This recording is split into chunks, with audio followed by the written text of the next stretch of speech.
Ladies and gentlemen, fellow compatriot, welcome to this platform PRAP, the People's Right Advocative Platform, where we put the general interest first and foremost. We speak the truth, nothing but the truth, and we seek for the betterment of the livelihood of the common man in Cameroon and across the globe. I am Capo Daniel. I'm the chairman of PRAP. You're all welcome. So today in our podcast, we want to focus on the speech of President Paul Biya. We are going to get into the speech. I'm going to show you the video of the speech in English. And we want to go through his inaugural speech and to give you its ramification and analysis and critique in our own perspective that really will touch home for many people. So be patient to watch this video to the end and listen to what Paul Biya has to say in that inaugural speech. Whether you like it or not, whether you support him or not, it is very consequential in the life of every Cameroonian. So today, ladies and gentlemen, fellow Cameroonians, we stand in a critical juncture in our country's history as we reflect on the word that have been spoken by Paul Biya in his inaugural speeches. We have spoken with some members of his government. We have spoken with some international observers. We have spoken with our international partners.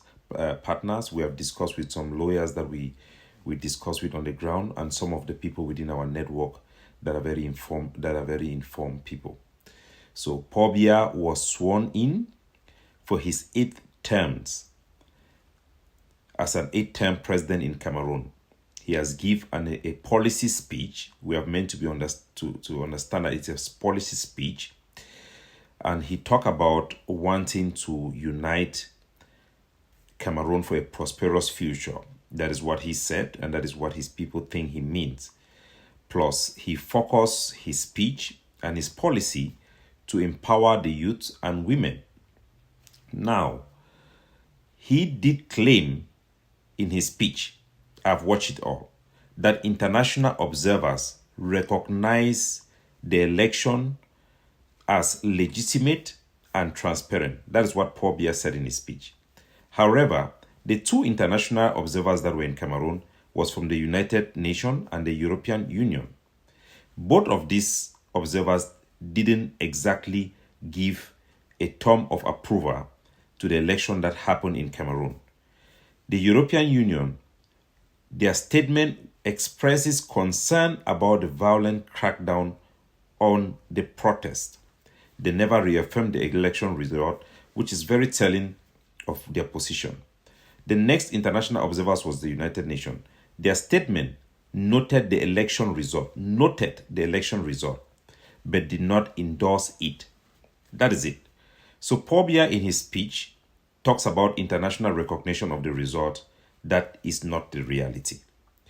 Paul Biya also calls for unity, for a new era of peace, for the empowerment of youth and women in Cameroon. And on the surface, who could disagree? That is something that we all want, empowerment of women and children who have suffered. For the most part, Cameroon is full of women and children. They make the vast part of the population. We all yearn for a Cameroon that is truly united. But let us peel the back layer of this narrative in what Paul Biya said in his speech and his policy for his next term. Let us look at what we see and what lies beneath this call for not just for unity, but empowerment for youth and children. So, Paul Biya also in his speech offered sympathy to the family who were killed in the protests in support of Issa Chiroma, which is very extraordinary from his character and his previous speech on incidents that have happened in Cameroon. The protests for Issa Chiroma was largely in Francophone regions, but Let us not forget, never once has Paul Biya reached out to family members of those who were massacred in the Anglophone region. The family of Bebe Mata, the family of Samsoya, the family of so many Anglophones where there are video proofs that they were massacred or killed by the Cameroon army. Never once did Paul Biya reach out to the family members of those who were killed by his own security forces. They were never recognized by him. No sympathy was given to him. But today we see Paul Biya, the same president, calling for unity, giving sympathy to the family that were killed by his soldiers. He has never acknowledged the burnt villages that were burnt and documented by his security forces. These are all international observers have documented Cameroon military burning down villages. Paul Biya had never recognized that. He has never condemned that. Not once has he extended sympathy to specific families that we know, except in Garbo cases, which was because it was a matter of litigation in the Bamenda High Court, which one would say he was trying to protect himself and shield his government from international ramification. The reality of Paul Biya is that he is a divider in chief. No president who claims to want to lead a united nation can treat his people in such a divided manner, treating Francophones in one way and treating Anglophones in another way. Nobody who calls for unity can act in this manner. He is a divider. He is the one who have divided Cameroon in the way it is. It is his policies that have divided Cameroon and set the trickle-down effect of marginalization and humiliation of the Anglophone people. Let us not be fooled by selective sympathy. Let even our Francophone brothers who sympathize with Anglophones, who see us as one people, not be fooled by this sympathy. Let us not be blinded by a speech that comforts one side while ignoring the true pain of Anglophones who are in Cameroon in French-speaking side. There are registered over 250,000 IDPs in Francophone sites that are receiving assistance from international bodies that Paul Biya never mentioned in his speech. True unity is built on equal compassion, on justice that knows no regional divide or tribal lines, on leadership that reaches out to all people, irrespective of their background. True leadership is not what we have seen in Paul Biya's speech. He did not recognize our IDPs in Cameroon. We are talking of those in Cameroon. He did not recognize them. He did not mention about them. So let us remember that real unity will not come from words alone. So as we look at the words, we want action. It will come from a new social contract that from justice on both sides and from Cameroon that belongs to all its citizens. A Cameroon that its people feel they can choose who leads them. A Cameroon that its people feel they are being governed by themselves through democratic means or through those they have truly elected. Anglophone, Francophones alike. So, as we are going to look this video and watch this video, I want us not to lose track of this reality. That is why I want to speak before we play the video. Because you listen to his speech, you must see the illusion of unity and the reality of disenfranchisement of the Cameroonian people. Don't lose sight of that. Yes, President Paul Biya speak of empowering youth and women in a very powerful way and make it a major policy going forward. But how can we talk of empowering when the same leader has held power for decades? A 93-year-old man still talking about empowering the youth. By Paul Biya holding power this long, he has effectively shut the door on any generation of leadership. It is generational theft that we are seeing in broad daylight. Our youth have fled abroad or remain voiceless at their homes. Our people as a whole, let alone the youth, are unable to shape the future of their country or deciding on how their country could be governed or choose their own leaders. Leaders are being nominated been chosen, and question marks are still there on elections. He also speaks of listening to the grievances of our people, yet he ignores the over 70,000 active refugee cases of Anglophone Cameroonians in Nigeria, neighboring Nigeria alone. He ignored them. He didn't even mention them in his speech, let alone the hundreds of thousands of our people around the world who are fleeing from this conflict. He never mentioned them. And internally displaced people, he never mentioned them. On the call for justice and the talk about Ambazonian struggle, which featured very prominently in the late part of his speech, you could see Paul Biya talking about extremism and the need to arrest those who have taken part, who have picked up arms in the diaspora or fuel radicalism. And he talks about the Ambazonian fighters on the ground. He said that he extends still the hands of reconciliation through the DDR Center program.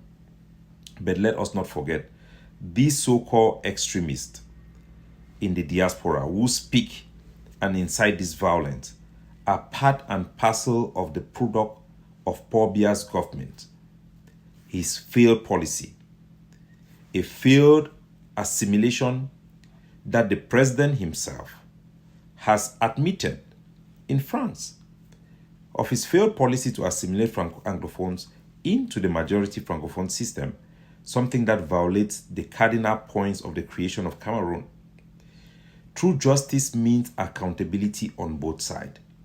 It means that the government must recognize as well the documented abuses by government forces and the massacre committed by Cameroon government forces, including extrajudicial killing of even Ambazonian fighters who were caught, disarmed, and were executed in Cameroon custody.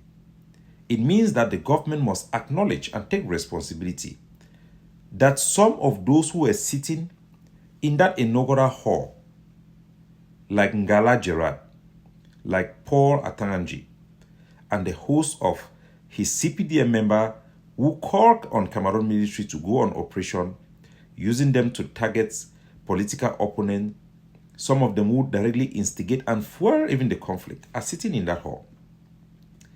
They have been accomplices in the crimes that have happened in our territory. Real unity cannot be built on fundamental impunity of those who are within his party. There must be truth and accountability to the Cameroon public of their actions in documented war crimes. We must understand the projection we have seen. A huge crowd. They have shown us a huge crowd in this magnificent building of the Assemblée Nationale. Look at the spectacle that was presented on CRTV for the world to see. A hall filled with celebrities. We could see football stars like Rigobert Song, Samuel Eto'o of all people, going there, and the host of all elites from all tribes in Cameroon. These people in that hall are people who have been given wealth and privileges in exchange for their silence, for the injustice that the Cameroonian people face, and to turn a blind eye to the stagnation regime of Paul Biya. These are not people who represent the voice of the people. This is a carefully structured individuals built to shield the privileged regime and to keep them in power. Those who have been chosen, who have sold their soul to defend the regime in exchange for privileges and wealth, rather than ordinary Cameroonians who represent our culture and our villages. They were not there. So, the people in that hall do not feel the pulse of the Cameroonian people. They are living in a world of their own, singing Kumbaya to their Lord and God who provide them money and wealth. They don't represent the Cameroonian people. They are there to dine at the master's table, while the masses people are in anguish, crying for justice, electoral justice, crying for change, crying for better opportunity. So, as we're gonna watch this video of his speech, I want to make a call for all Cameroonian people, at home and abroad, Francophone and Anglophone. All of us, as we reflect on the speech that has been given by Paul Biya, a very lengthy, well thought out speech. It is there in his website. The transcript was there before he read the speech, so it is really a policy speech. Let us remember that real unity, which we all want, and real change come from recognizing the truth. Just the truth. We start just by the truth. We must demand accountability on all sides. The major issue in Cameroon is the Anglophone problem. There must be truth. The truth must be told. We must recognize that the elite who stand with the regime do not represent the hope of our villages and our youth or our struggling family, especially those that have been appointed from our region in the Anglophone region. True unity will be forged not by empty words of Paul Biya, but a commitment to justice and reconciliation. We call on him for the aborted attempts to negotiate in Switzerland, even in the Catholic Church back in Cameroon, and the ongoing processes to put his foot on the ground and show real commitment. And Cameroon voices must be truly heard that are calling for change. Must be truly heard. Those who represent the Cameroon people, Maurice Kamto, Issa Chiruma, Agbo Bala, and many others, Edith Kawala, they must sit on the table to carve a way forward for Cameroon that truly represents its people. Let us stand together not behind a facade of unity, but in a true spirit of just and equal Cameroon, where all Cameroonians can indeed call it home. Today, Francophones are coming to the same realization that we Anglophones have come through, that the regime acts as an imperial colonial relic, which it is. It can be different. The president of Burkina Faso have shown us that even impostors, if they love their country and they love their people, if Paul Biya truly loved the Cameroon people, for all he has taken away from the people, for his family, in his time of power, living 4 years cumulatively in Switzerland, in a hotel, the least he can give Cameroonian is a future of an inclusive, truly inclusive government that represents the real representative of the Cameroonian people. The inauguration have been recognized by the United States. We will not form an official position going forward unless we hear what Issa Chiruma has to say and the plans that he has to put forward for real change. We in PRAP will remain pragmatic, we remain based on realism and principle that put the public interest and the common man's interest ahead of any other politics. Have a good day, everybody. God bless you all.